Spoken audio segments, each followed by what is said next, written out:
What's up, Larry? Just shoot you a video instead of writing you a paragraph. As far as starting the iron head goes, if it's been sitting for a little while, turn the fuel on, just give it time to fill up the float hole.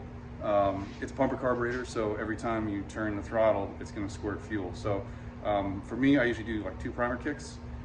Just give it a squirt, kick, squirt, or 2 squirts, and kick, and then turn the ignition on, give it a squirt, and it should fire. On this bike, it just doesn't like to choke for some reason. Once it's running, you can turn the choke on and it'll still run.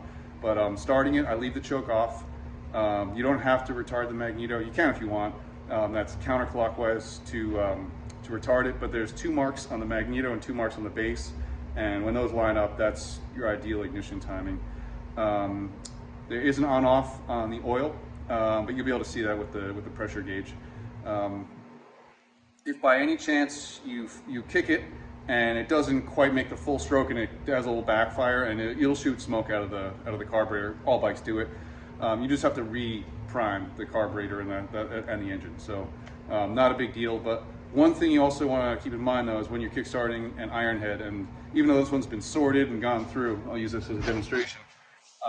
You don't want to kick it with the kick arm anywhere in this region. You want to let it go down to about there before you kick it. This gives the teeth time to fully engage on the back of the clutch basket. Now this one, like I said, it's been gone through, but all Sportsters are inherently bad like this. So if you try and kick it from really high up, chances are those teeth are just touching on the end and they'll slip. So anyway, other than that, yeah, really straightforward. I do have a little mark on the fuel air screw on the carburetor. For startup, I usually leave it in the vertical position. And then as it gets warmer, you can kind of tighten it. You can just feel it by the idle.